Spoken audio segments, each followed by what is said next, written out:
Item E, discussion of Sac City severe weather plan. Would you like to talk about that, Adam? Certainly. We were asked to develop a severe weather plan to deal with warnings and watches.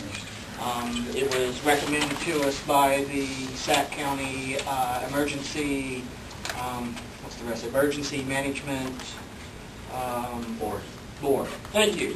EOA. And we did some consultation with Carol and a couple other locations, and of course working with the current design of a policy that the police were using.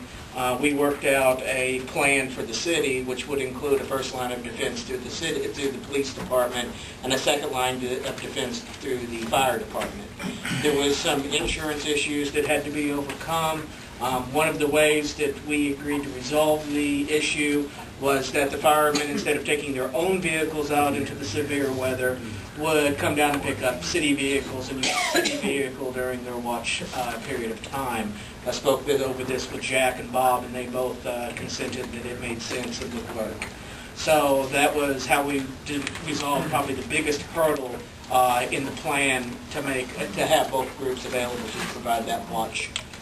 There was also some language. The only other real change over the current system that the police department was using is there is future language provided in this to include a all clear warning at the end. Currently we do not have an all clear, but it has been written into the language of the agreement to include it as it comes available to us.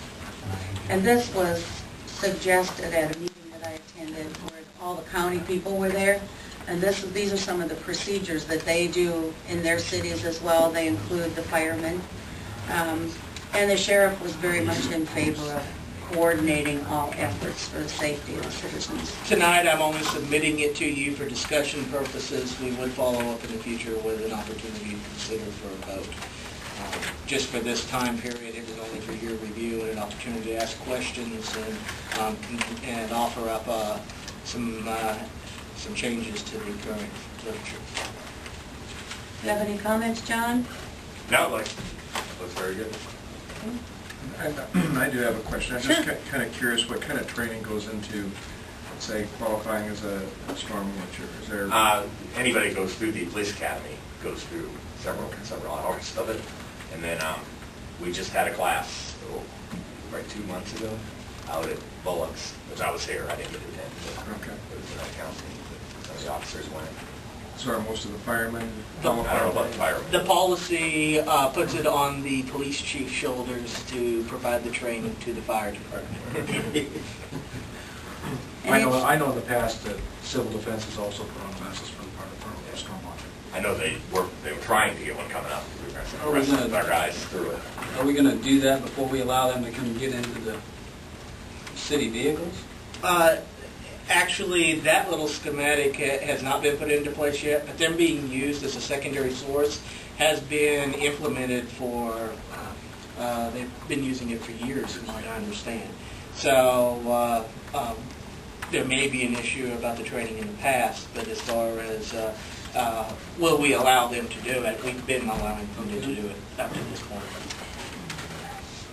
I have a question. This probably doesn't relate to that, but when you blew the sirens the last time for the storm warning, which was fine, but you never blow an all clear.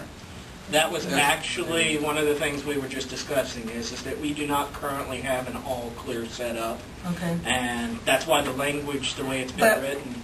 will you include it? There are a lot of places around that do not have an all clear. We are actually looking into that opportunity.